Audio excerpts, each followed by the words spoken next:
بلاغ عاجل يهز الشارع الكروي الإفريقي.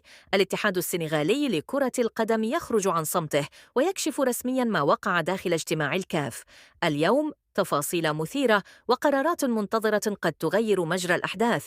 أعلن الاتحاد السنغالي لكرة القدم في بلاغ رسمي صادر اليوم عن تفاصيل مشاركته في اجتماع لجنة الانضباط التابعة للاتحاد الإفريقي لكرة القدم كاف، والذي خصص للنظر في الأحداث التي أعقبت المباراة النهائية الأخيرة.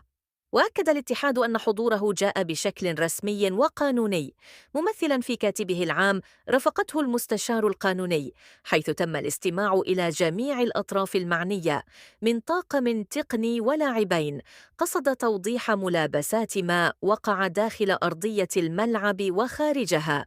وشدد البلاغ على أن الجانب السنغالي قدم دفوعه كاملة ودافع عن موقفه بالأدلة والتقارير، مؤكداً احترامه التام لقوانين الكاف وروح المنافسة الرياضية.